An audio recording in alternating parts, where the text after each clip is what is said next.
Hello ಭಾರತೀಯ ಸಾಕ್ಷ್ಯ ಅಧಿನಿಯಂನ lecture series ಅಲ್ಲಿ ಇವತ್ತಿನ ಲೆಕ್ಚರ್ ಪಬ್ಲಿಕ್ ಡಾಕ್ಯುಮೆಂಟ್ಸ್ ಹಾಗೂ private documents public and private documents plus ಇನ್ನೊಂದಷ್ಟು ಪ್ರಿಸಂಪ್ಷನ್ ರಿಲೇಟೆಡ್ ಸೆಕ್ಷನ್ಸ್ ನ ಕವರ್ ಮಾಡೋಣ. ಈ ಸೆಕ್ಷನ್ ಸ್ಪೆಸಿಫಿಕಲಿ ಪ್ರಿಲಿಮ್ಸ್ ಗೆ ಕೇಳುವಂತದ್ದು. ಪ್ರಿಲಿಮ್ಸ್ ಅಲ್ಲಿ ಇಂಪಾರ್ಟೆಂಟ್ ಆಗಿ ಕೇಳುವಂತ ಸೆಕ್ಷನ್ಸ್ ಪಬ್ಲಿಕ್ ಡಾಕ್ಯುಮೆಂಟ್ ಹಾಗೂ ಈ ಪ್ರಿಸಂಪ್ಷನ್ಸ್. ಈಗಾಗಲೇ ನಾವು ಕೆಲವು ವಿಡಿಯೋಸ್ ಅನ್ನ ಕಂಪ್ಲೀಟ್ ಮಾಡಿದೀವಿ. ಸ್ಟಾರ್ಟಿಂಗ್ ಸೆಕ್ಷನ್ಸ್ ಅನ್ನ ಮುಗಿಸಿದೀವಿ. ಆ ವಿಡಿಯೋಸ್ ನೀವು ನೋಡಿಲ್ಲ ಅನ್ನೋದಾದ್ರೆ ಲಿಂಕ್ ನಿಮಗೆ ಡಿಸ್ಕ್ರಿಪ್ಷನ್ ಬಾಕ್ಸ್ ಅಲ್ಲಿ ಸಿಗುತ್ತೆ. ನ್ಯೂ ಕ್ರಿಮಿನಲ್ ಲಾಸ್, ಹೊಸ ಕ್ರಿಮಿನಲ್ ಲಾಸ್ಗೆ ಸಂಬಂಧಪಟ್ಟ ಎಲ್ಲ ವಿಡಿಯೋಸ್ ನಿಮಗೆ ಆ ಒಂದು ಪ್ಲೇ ಲಿಸ್ಟ್ ಅಲ್ಲಿ ಇದೆ. ಸೊ ಕಂಪ್ಲೀಟ್ ಎಲ್ಲಾನು ಸಹ ವಿಡಿಯೋಸ್ ಅನ್ನ ಚೆಕ್ಔಟ್ ಮಾಡಿ. ಅಂಡ್ ನಿಮಗೆ ಚಾನೆಲ್ ಇಷ್ಟ ಆಗಿದ್ರೆ ಪ್ಲೀಸ್ ಡೂ ಸಬ್ಸ್ಕ್ರೈಬ್ ಮಾಡಿ. ಸೊ ದ್ಯಾಟ್ ನನಗೂ ಇನ್ನಷ್ಟು ಖುಷಿ ಆಗುತ್ತೆ, ನನಗೂ ಇಷ್ಟ ಆಗುತ್ತೆ.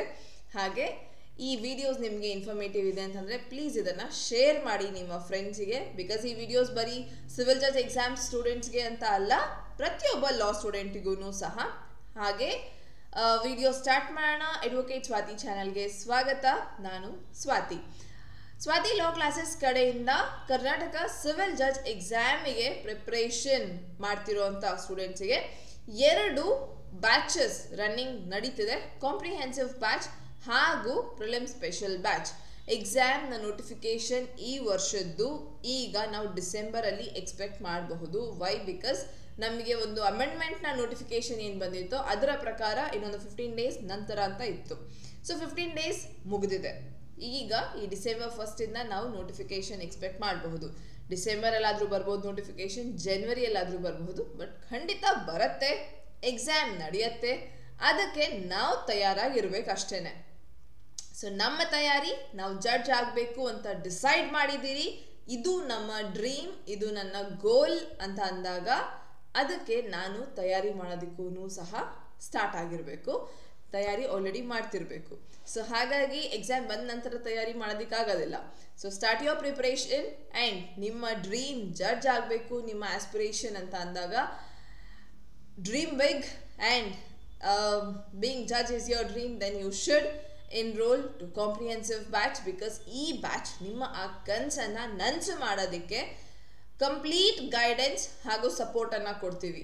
ಕಂಪ್ಲೀಟ್ ಗೈಡೆನ್ಸ್, ಡೈಲಿ ಕ್ಲಾಸಸ್ ಇರುತ್ತೆ, ಆನ್ಲೈನ್ ಕ್ಲಾಸಸ್ ಇರುತ್ತೆ. ನಿಮಗಿರುವಂಥ ಡೈಲಿ ಡೌಟ್ಸ್ ಏನೇನು ಬರುತ್ತೆ ನೀವು ಓದಬೇಕಾದ್ರೆ ಪ್ರತಿಯೊಂದು ನೀವು ಇಮಿಡಿಯೇಟ್ ಆಗಿ ಕ್ಲಿಯರ್ ಮಾಡ್ಕೊಳ್ಬಹುದು.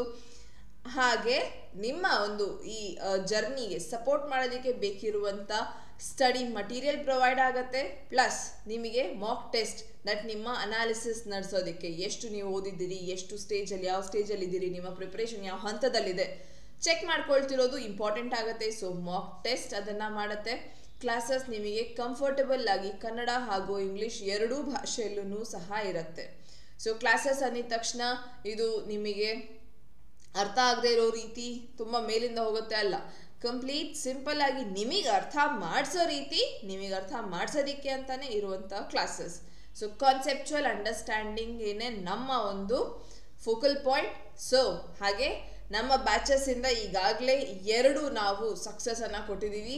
ಸೊ 2023 ಎಕ್ಸಾಮಿನೇಷನ್ ಅಲ್ಲಿ ನಮ್ಮ ಕ್ಲಾಸಸ್ ಇಂದ 2 ಸಕ್ಸಸ್ ರ್ಯಾಂಕ್ ಇದಾವೆ. ಹಾಗಾಗಿ ನಾವು ನಮ್ಮನ್ನ ಇನ್ನಷ್ಟು ನೆಕ್ಸ್ಟ್ ಲೆವೆಲ್ ಅಲ್ಲಿ ನೋಡ್ತಿರೋದ್ರಿಂದ ನಿಮಗೆ ಪ್ರಿಲಿಮ್ಸ್ ಸ್ಪೆಷಲ್ ಬ್ಯಾಚ್ ಸಹ ಪ್ರೊವೈಡ್ ಮಾಡ್ತಿದ್ದೀವಿ. ಸೊ ಪ್ರಿಲಿಮ್ಸ್ ಸ್ಪೆಷಲ್ ಬ್ಯಾಚ್ ಬರೀ ಪ್ರಿಲಿಮ್ಸ್ ಎಕ್ಸಾಮ್ನ ಫೋಕಸ್ ಮಾಡ್ತಿರೋವಂಥದ್ದು. ಇಲ್ಲೂ ಸಹ live classes, online live classes, study material ನೀಡ್ತೀವಿ, ಮಾಕ್ ಟೆಸ್ಟ್ ಇರುತ್ತೆ ನಿಮಗೆ. ಹಾಗೆ ಕ್ಲಾಸಸ್ ಕನ್ನಡ ಹಾಗೂ ಇಂಗ್ಲೀಷ್ 2 ಭಾಷೆಯಲ್ಲೂ ನಡೆಯುತ್ತೆ. ಈ 2 ಬ್ಯಾಚಸ್ಗೆ ಎನ್ರೋಲ್ ಆಗೋದಕ್ಕೆ ನೀವು ಕಾಲ್ ಮಾಡಬೇಕಾಗಿರುವಂಥ ನಂಬರ್ 9650849915 9650849915ಗೆ ನೀವು ಕಾಲ್ ಮಾಡಿ ನಿಮ್ಮನ್ನು ನೀವು ಎನ್ರೋಲ್ ಮಾಡ್ಕೋಬಹುದು. ಹಾಗೆ ನಿಮ್ಮ ಫ್ರೆಂಡ್ಸ್ ಯಾರೆಲ್ಲ ಎಕ್ಸಾಮ್ಗೆ ತಯಾರಿ ಮಾಡಬೇಕು ಅಂತ ಅಂದ್ಕೊಂಡಿದ್ದಾರೆ ಪ್ರತಿಯೊಬ್ಬರೂ ಸಹ ಈ ಬ್ಯಾಚಸ್ಗೆ ಎನ್ರೋಲ್ ಆಗಬಹುದು. ಪ್ಲಸ್ ನಿಮಗೆ ನಿಮ್ಮ ಡ್ರೀಮ್ ಎಷ್ಟು ಇಂಪಾರ್ಟೆಂಟ್ ಇದೆಯೋ ನಮಗೂ ಅದನ್ನು ಫುಲ್ಫಿಲ್ ಮಾಡಿಸೋದು ಅಷ್ಟೇ ಇಂಪಾರ್ಟೆಂಟ್ ಆಗಿರುತ್ತೆ. ಸೊ ಹಾಗಾಗಿ ಪ್ಲೀಸ್ ಡೂ ಕನ್ಸಿಡರ್, ನಿಮ್ಮ ಫ್ರೆಂಡ್ಸಿಗೆ ಸಜೆಸ್ಟ್ ಮಾಡಿ. ಹಾಗೆ ಈ ಒಂದು ವಿಡಿಯೋನ ಸ್ಟಾರ್ಟ್ ಮಾಡೋಣ. ಪಬ್ಲಿಕ್ ಡಾಕ್ಯುಮೆಂಟ್, ಪ್ರೈವೇಟ್ ಡಾಕ್ಯುಮೆಂಟ್ ಮುಂಚೆ ನಮಗೆ ಸೆಕ್ಷನ್ 74 ಹಾಗೂ 75 ಅಲ್ಲಿತ್ತು. ಬಟ್ ಈಗ 74 ಕ್ಲಾಸ್ 1 ಪಬ್ಲಿಕ್ ಡಾಕ್ಯುಮೆಂಟ್, ಅದರ ಕ್ಲಾಸ್ 2 ಪ್ರೈವೇಟ್ ಡಾಕ್ಯುಮೆಂಟ್. ಸೊ ಈ ಒಂದು ಸೆಕ್ಷನ್ ಮಾತ್ರ ಚೇಂಜ್ ಆಗಿಲ್ಲ. ಸೊ ಹಾಗಾಗಿ ಆರಾಮಾಗಿ ಮಾರ್ಕ್ ಮಾಡ್ಬೋದು. 74 ಅಲ್ಲಿ ಏನಿದೆ ಪಬ್ಲಿಕ್ ಡಾಕ್ಯುಮೆಂಟ್ ಅಂತಂದ್ರೆ document forming acts, record of the acts. ಯಾವ ರೀತಿ ಸಾವರಿನ್ ಅಥಾರಿಟಿ, ಅಫಿಷಿಯಲ್ ಬಾಡಿ, ಟ್ರೈಬ್ಯುನಲ್ಸ್ದು, public officer, legislative, judicial, executive of India or of foreign country, ಈ ತರ ಇವರೆಲ್ಲ ರಿಲೀಸ್ ಮಾಡಿರುವಂಥ ಯಾವುದೇ ಡಾಕ್ಯುಮೆಂಟ್ಸ್ ಆಗಲಿ ನಮಗೆ ಅದು ಎಲ್ಲಾನು ಪಬ್ಲಿಕ್ ಡಾಕ್ಯುಮೆಂಟ್ ಅನ್ಕೊಳ್ಳುತ್ತೆ. ಅದರಲ್ಲಿ ಪ್ರೈವೇಟ್ ಡಾಕ್ಯುಮೆಂಟ್ ಅಂತಂದ್ರೆ public records kept in any state, union territory of private documents. Private ಡಾಕ್ಯುಮೆಂಟ್ಗೆ ಸಂಬಂಧಪಟ್ಟಂತ ಯಾವುದೇ ಪಬ್ಲಿಕ್ ರೆಕಾರ್ಡ್ಸ್ ಅನ್ನ ಸ್ಟೇಟ್ ಹಾಗೂ ಯೂನಿಯನ್ ಟೆರಿಟರೀಸ್ ಅಲ್ಲಿ ಇಟ್ಟಿದ್ರೆ ಅದನ್ನು ಸಹ ಪಬ್ಲಿಕ್ ಡಾಕ್ಯುಮೆಂಟ್ ಅಂತಾನೆ ಕರೆಸ್ಕೊಳ್ಳುತ್ತೆ. ಬಟ್ ಪ್ರೈವೇಟ್ ಡಾಕ್ಯುಮೆಂಟ್ ಅಂತಂದ್ರೆ ಏನು? All other document except document referred in subsection 1.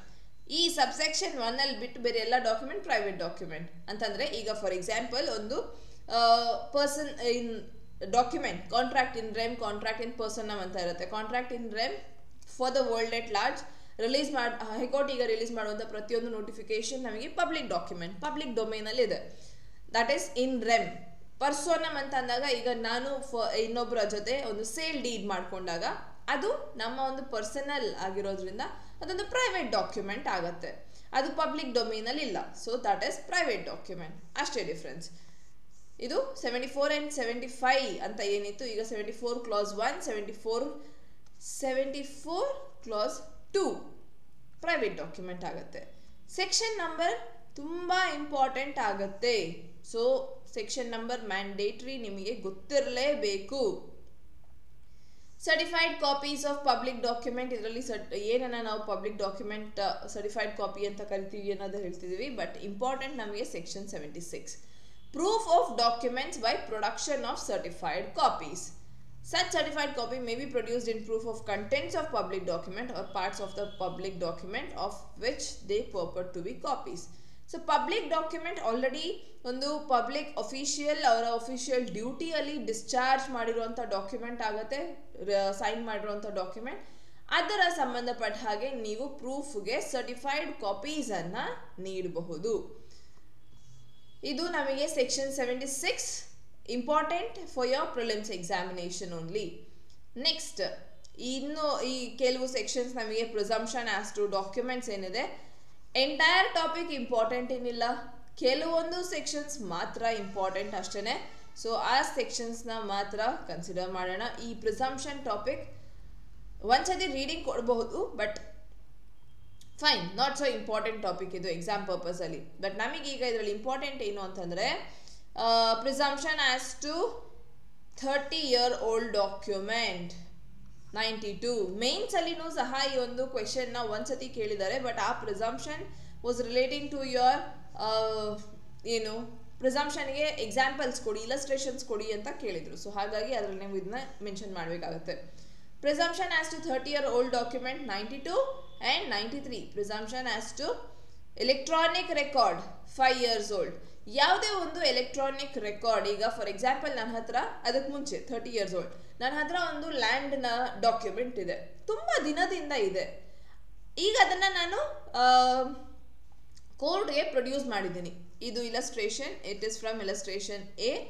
A has been in possession of a landed property for a long time. A produces his custody deeds relating to land showing his titles to it. Custody shall be proper. ಈಗ ನನ್ನ ಹತ್ರ ತುಂಬ ವರ್ಷಗಳಿಂದ ಒಂದು ಲ್ಯಾಂಡ್ನ copies ಇದೆ, ಅದನ್ನು ನಾನು ಕೋರ್ಟ್ಗೆ ಪ್ರೆಸೆಂಟ್ ಮಾಡಿದ್ದೀನಿ.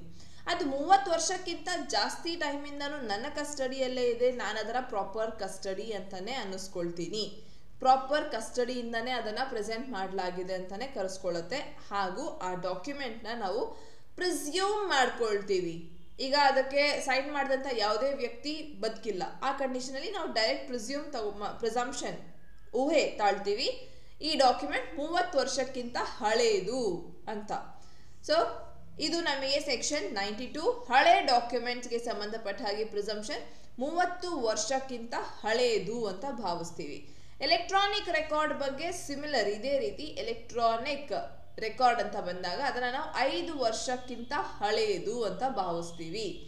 Any electronic record purported or proved to be 5 years old is produced from a custody and produce ಆಗ್ತಿರೋ ಕಸ್ಟಡಿ ಪ್ರಾಪರ್ ಕಸ್ಟಡಿಯಿಂದ ಆಗಿರಬೇಕು.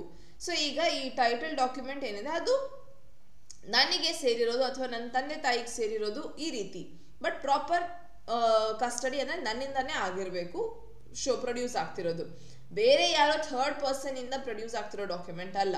ಅದೇ ರೀತಿ ಈಗ ಅದು ಎಲೆಕ್ಟ್ರಾನಿಕ್ ರೆಕಾರ್ಡ್ಸ್ ಅಂತ ಕನ್ಸಿಡರ್ ಮಾಡಿದ್ರೆ ಅದನ್ನ ನಾವು 5 years old, ಹಳೇದು ಅಂದ್ರೆ 5 ವರ್ಷಕ್ಕಿಂತ ಹಳೇದು ಅಂತ ಭಾವಿಸ್ತೀವಿ.